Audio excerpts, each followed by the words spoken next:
तुका म्हणे एका मरणेची सरे उत्तम चिवरे कीर्ती मागे. आमच्या थोरल्या राणी सरकार अशाच होत्या.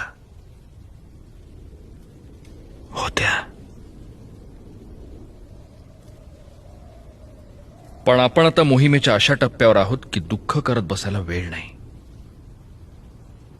गोपीनाथ काका, खानाच्या वकिलाला भेटून तहाच्या अटी आणि तपशील ताबडतोब ठरवून घ्या.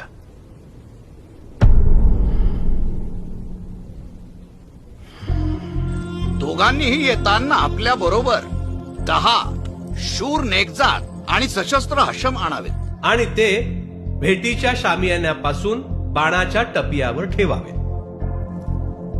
पर हे अंतर जरा लांब नाही का? योग्य अंतर. एका बाणाचा टप्पा म्हणजे साधारण 800 पावलं. एवढ्या अंतरावर उभ्या असलेल्या माणसाला शामियानातलं बोलणं ऐकू जाणार नाही. आणि जर काही हाकबोंब झालीच तर शामियानापर्यंत पोहोचायला त्याला वेळ लागेल. तेवढ्या वेळात आम्ही सुरक्षितपणे बाहेर पडू शकू. काका पुढे वाचा.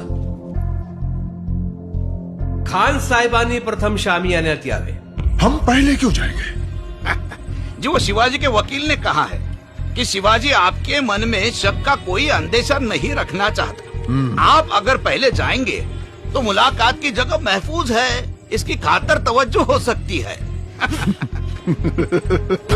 शिवाजी वाकई डर गया है. राजांची आणि खान साहेबांची एकट्याची भेट होईल.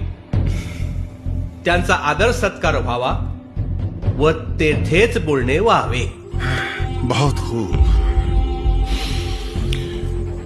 बहुत खूब.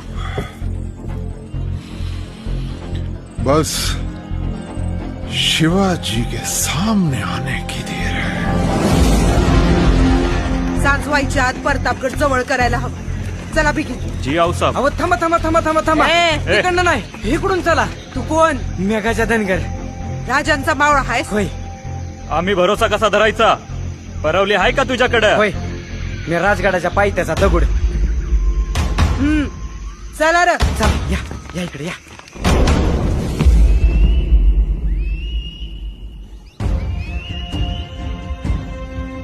राज औचित बलाऊ धाडलं. कान्होजी काका, उद्याच्या युद्धाची आपली एक योजना तर तयार आहे. पण केवळ एकाच बाजूने विचार करणं योग्य ठरणार नाही. दुसरी योजनाही तयार असायलाच हवी. तुमच्या याच गोष्टीचं आमासनी कौतिक वाटतं राज. तर दुसरी योजना अशी